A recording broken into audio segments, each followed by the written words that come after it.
Olá, meu nome é Luiz Pereira e é sempre um prazer que eu venha ocupar esse espaço virtual do SEAC para trazer reflexões sobre os ensinamentos que o nosso Mestre Jesus nos deixou.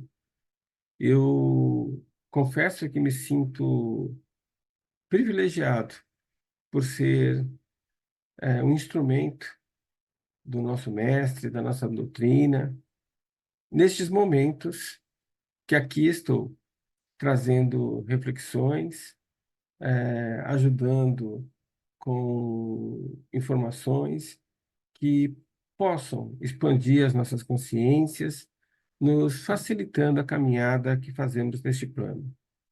O tema de hoje, nós vamos falar sobre a harmonia conjugal, a harmonia familiar, que está prevista, está discutida no capítulo 14 do Evangelho segundo o Espiritismo. Antes da gente fazer reflexões sobre esse tema, vamos fazer uma breve elevação para assim podermos, unidos em espírito, aproveitar melhor este momento de aprendizado e de conscientização. Então, fechando os nossos olhos para facilitar nossa concentração, vamos pensando somente em coisas boas, em momentos felizes, em pessoas que amamos. Vamos fazendo isso de maneira intensa, como se o momento de alegria, de felicidade estivesse ocorrendo agora, como se a pessoa amada estivesse aqui ao nosso lado. E assim, vibrando esses sentimentos, esses pensamentos de amor, de paz, de alegria, de felicidade, vamos nos unindo cada vez mais em espírito. E assim, unidos, vamos agradecendo a todos os espíritos amigos, em especial aos nossos mentores, que nos apoiam na caminhada que fazemos neste plano material. Vamos agradecendo também a todos os espíritos que, mesmo estando desencarnados, se unem em grupos, em fraternidades, para ajudar a outros espíritos que precisem de algum tipo de ajuda. Vamos agora nos sintonizando com as esferas crísticas, para poder agradecer a espíritos como o de Maria, como o de Jesus.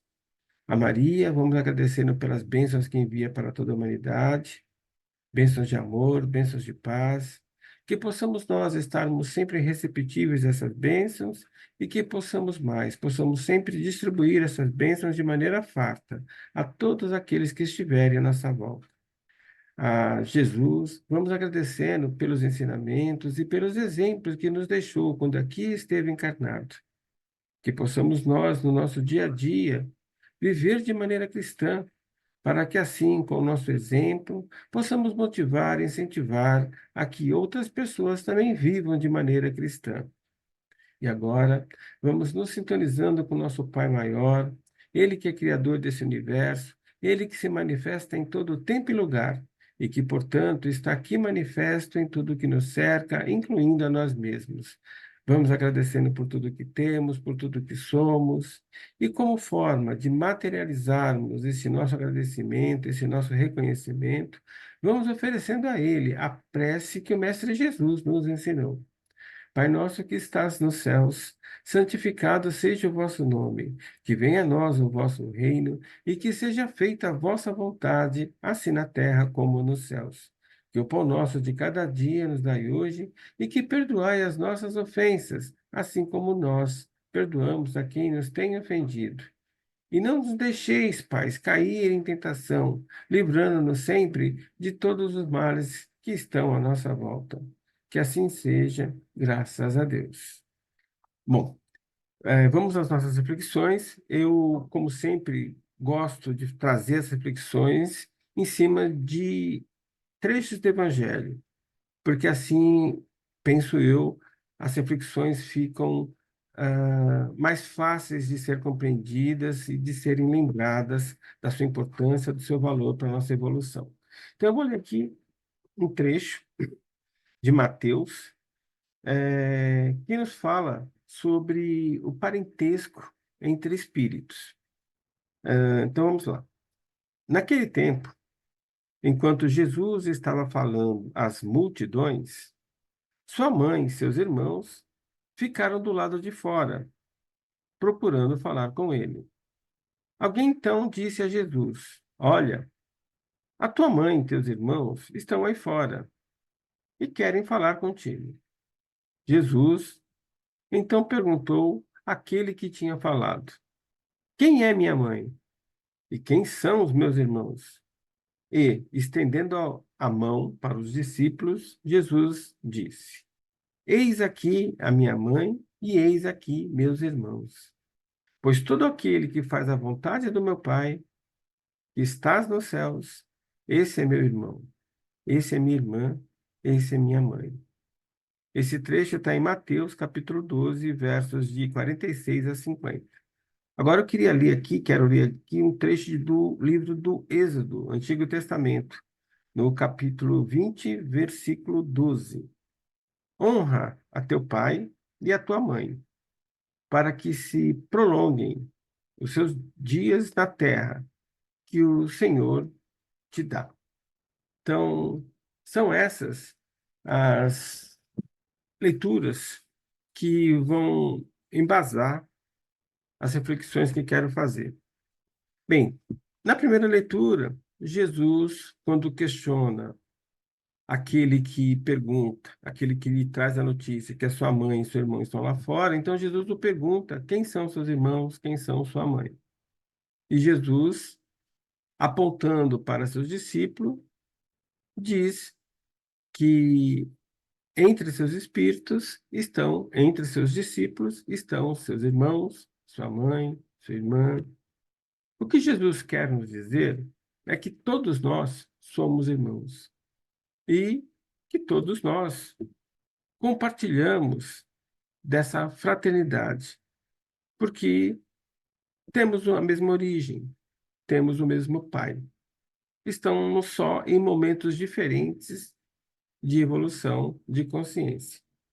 Nós, quando estamos na vida espiritual, que é a verdadeira vida do espírito em evolução, é onde ele passa mais tempo, nós, como aqui, evoluímos, vivemos em grupos, em comunidades, que se unem, se agrupam por afinidade, por sintonia de pensamento, de sentimentos.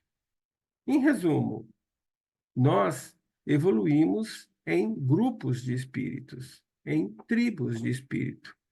Só que, periodicamente, nós precisamos vir à matéria, criando um corpo, plasmando um corpo para isso, para que, usando essa vida na matéria, através desse corpo físico, possamos comprovar aprendizados, consciências, comprovar para nós mesmos que nós aprendemos uma lição, que nós dominamos uma determinada condição, que nós não erramos mais em determinados assuntos, em determinadas atitudes. Só que quando nós, então, encarnamos, nem todos os membros da nossa tribo, do nosso grupo de evolução, encarnam. E mesmo aqueles que encarnam conosco, não necessariamente terão contato conosco, porque não existe só um grupo evolutivo, uma tribo, existem várias tribos. E existe uma competição muito grande pelo encarne, para poder ter experiência na matéria e assim, comprovando aprendizados, vivências, experiências, poder evoluir mais rápido em caso de sucesso. Por isso que esse orbe, esse globo onde vivemos, é um campo de provas e expiação, porque nós periodicamente aqui encarnamos para provar para nós mesmos que nós estamos avançando em nossa evolução. Bom, quando nós encarnamos, ah, como falei, nem todos os nossos irmãos de grupo, de tribo, encarnam conosco. E mesmo aqueles que encarnam conosco, eles nem sempre vão estar no mesmo grupo físico que nós temos contato.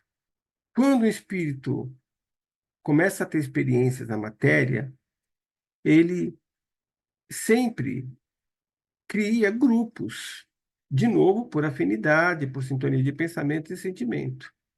Esses grupos na matéria é o que nós chamamos de lar. Então, o lar seria a origem do espírito na matéria, seria o nosso berço de nascimento, seria onde estão as nossas raízes. Então, todo espírito, quando encarnado na matéria, precisa dessa base, desse lar, porque esse lar, então, o identifica de maneira única, porque nesse lar está lá as suas raízes, a sua origem. O lar, então, seria um ponto de encontro, o principal ponto de encontro dos espíritos que estão no mesmo grupo, na mesma fraternidade, na mesma tribo, quando desencarnados. Então, os espíritos, quando conseguem se encarnar, ter experiência na matéria e compõem a mesma tribo, quando desencarnados, quando encarnam, procuram se manter unidos, de alguma forma. E nessa união, então, eles formam a família material, a família corpórea. E dentro dessa família material, corpórea, alguns dos membros também fazem parte da nossa família espiritual, também fazem parte da nossa tribo espiritual de evolução. Nós evoluímos em tribos no plano espiritual. E quando estamos na matéria, nós evoluímos de maneira independente, mas sempre temos relação com membros do nosso grupo, da nossa tribo espiritual. Então, aqui encarnado, nós também procuramos nos encontrar e formar grupos para evoluirmos junto na matéria. E assim, mesmo que de maneira inconsciente, nos ajudarmos nas provações que temos que passar, nas expiações que temos que passar na matéria. Nem todos do nosso grupo familiar corpóreo fazem parte do nosso grupo espiritual, da nossa tribo espiritual, mas alguns fazem. Então, quando os espíritos se unem para evoluir junto na matéria, existe então a formação do lar. Então, o lar seria então um ponto de encontro, o principal ponto de encontro dos espíritos que comungam, partilham a mesma tribo no plano espiritual. Pode ter nessa família, nesse lar, um membro de outra tribo? Pode, normalmente tem, um ou mais. Mas nós temos que entender que na nossa tribo, que, cujos membros se unem por afinidade, quando encarnam, também procuram se manter junto, justamente por causa dessa afinidade. E por isso que é comum, numa mesma família, no mesmo lar, nós encontrarmos espíritos que pertencem à mesma tribo evolutiva. Então, o lar é, sim, representa, sim, as nossas raízes, a nossa origem, é o berço que nos recebe quando encarnamos, mas o nosso lar também é o ponto, o principal ponto de encontro de espíritos que evoluem conosco em boa parte do tempo.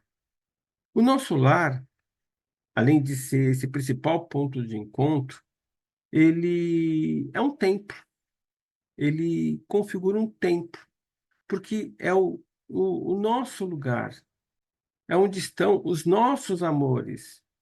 E por isso, o nosso lar é o nosso lugar sagrado, que nós sagramos, nós tornamos importantes. Então, todo lar é um templo, porque lá vão estar espíritos que evoluem de maneira comum, juntos, no plano espiritual. Então, todo lar é um lugar sagrado para os membros daquele lar.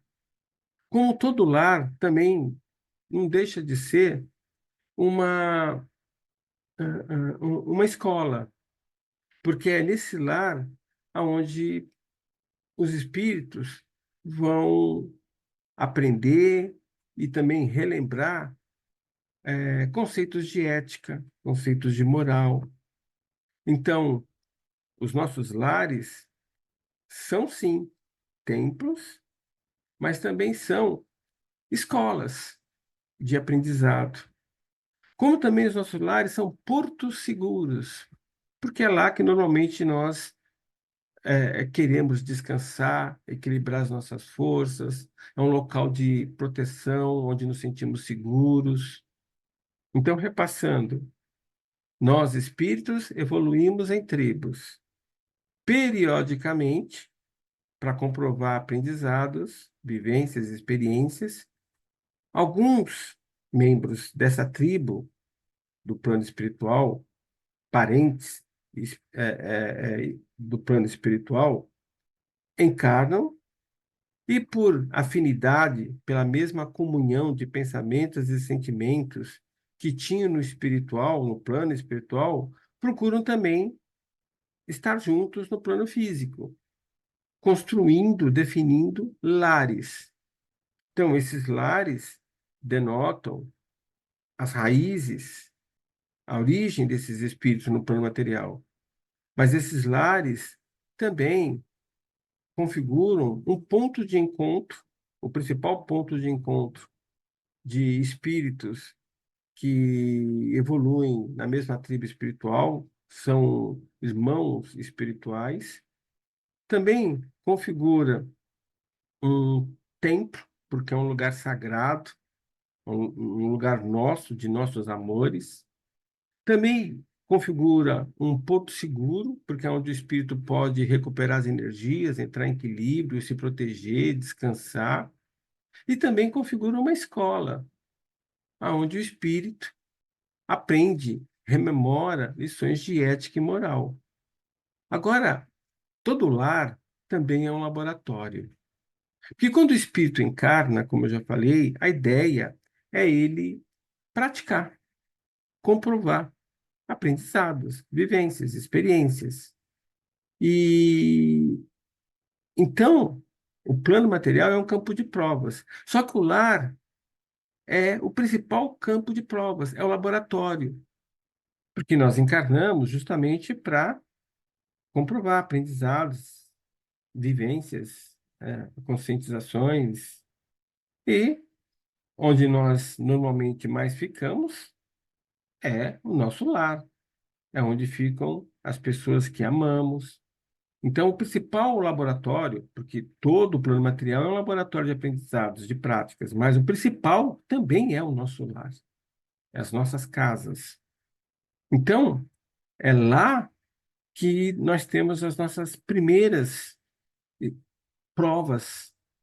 É lá, normalmente, em nossos lares, onde estão as dificuldades de relacionamento. É onde lá, normalmente, é onde nós nos burilamos. Devemos nos burilar, nos melhorar, nos refinar em espírito. É nos lares que nós nos tornamos melhor em espírito. Então, é o primeiro laboratório. Os nossos lares é um laboratório de prática do amor, onde nós podemos e devemos praticar a lei maior, aquela que Jesus nos trouxe do Pai. Amar a Deus sobre todas as coisas e amar ao próximo como a nós mesmos.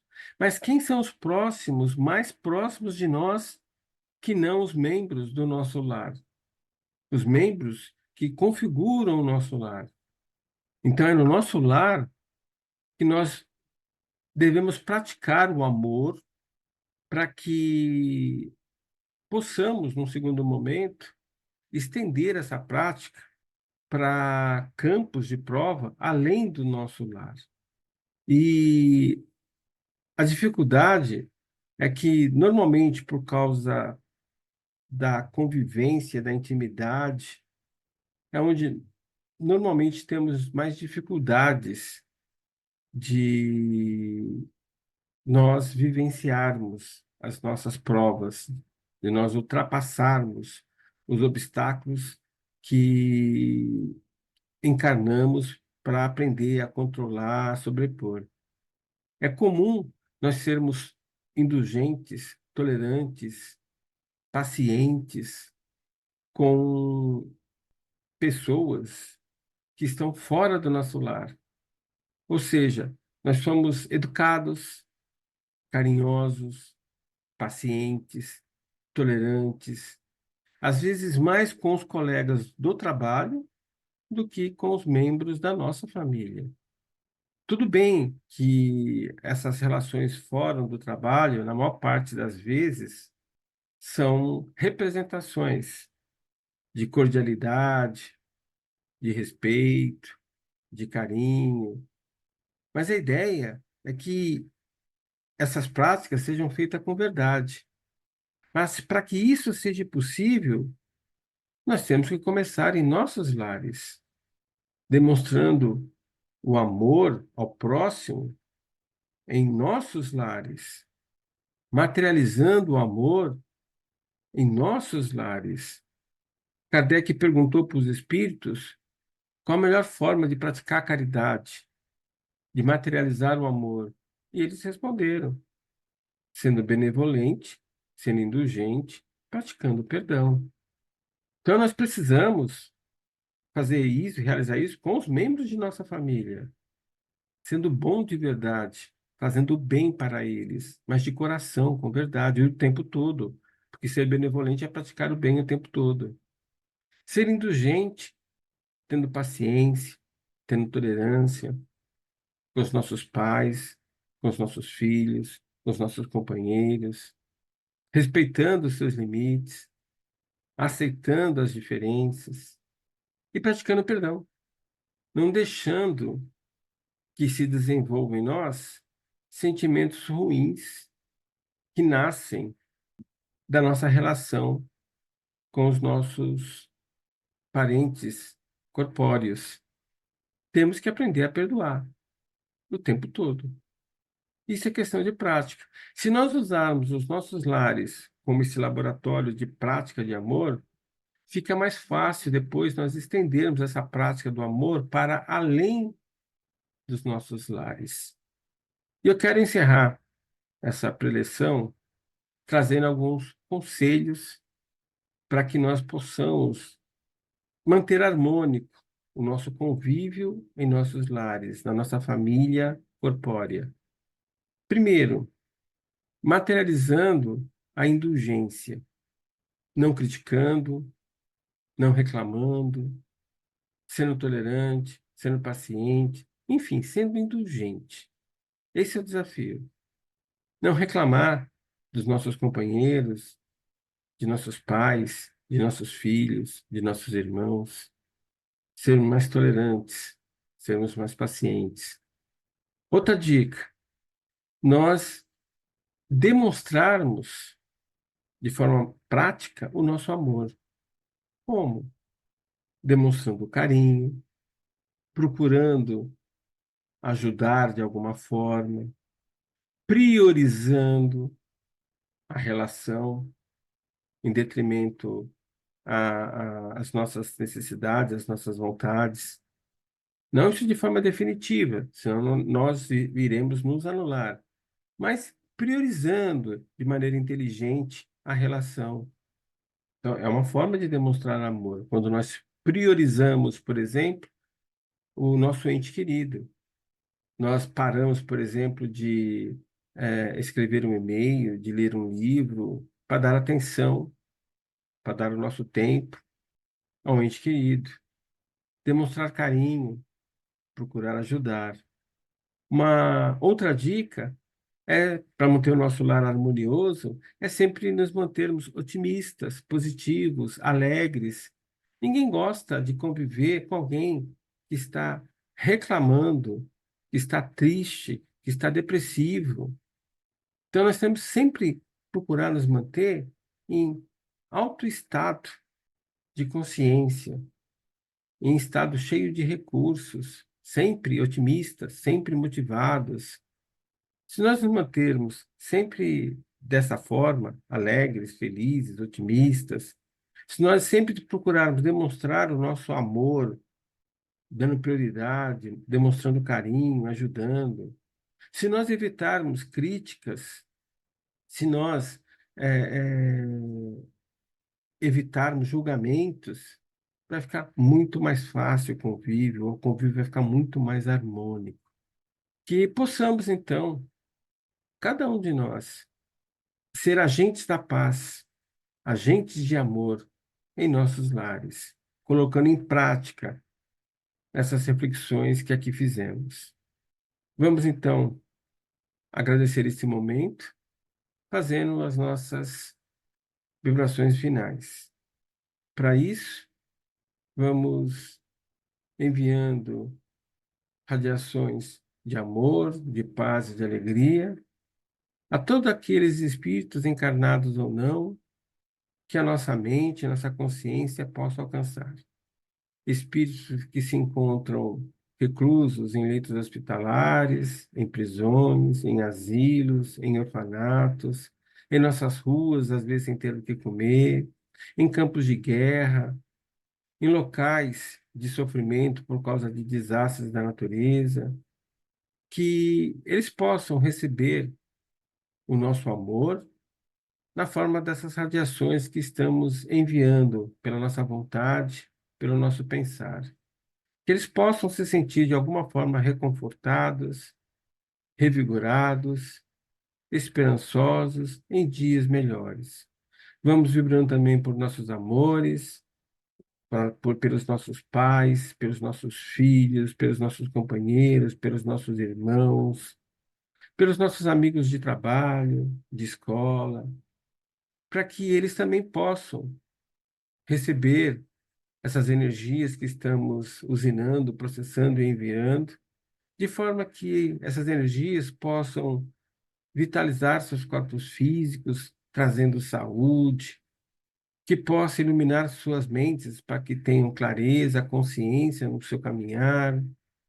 E vamos agora, então, pedindo licença para a espiritualidade que está aqui presente, para vibrarmos um pouco por nós mesmos, que nós possamos ser agentes da paz e agentes de amor em nossos lares, procurando sempre nos manter alegres, otimistas, priorizando os nossos entes queridos que compõem a nossa família corpórea, procurando sempre demonstrar o nosso amor, procurando sempre ser indulgente, não criticando, não fazendo julgamentos.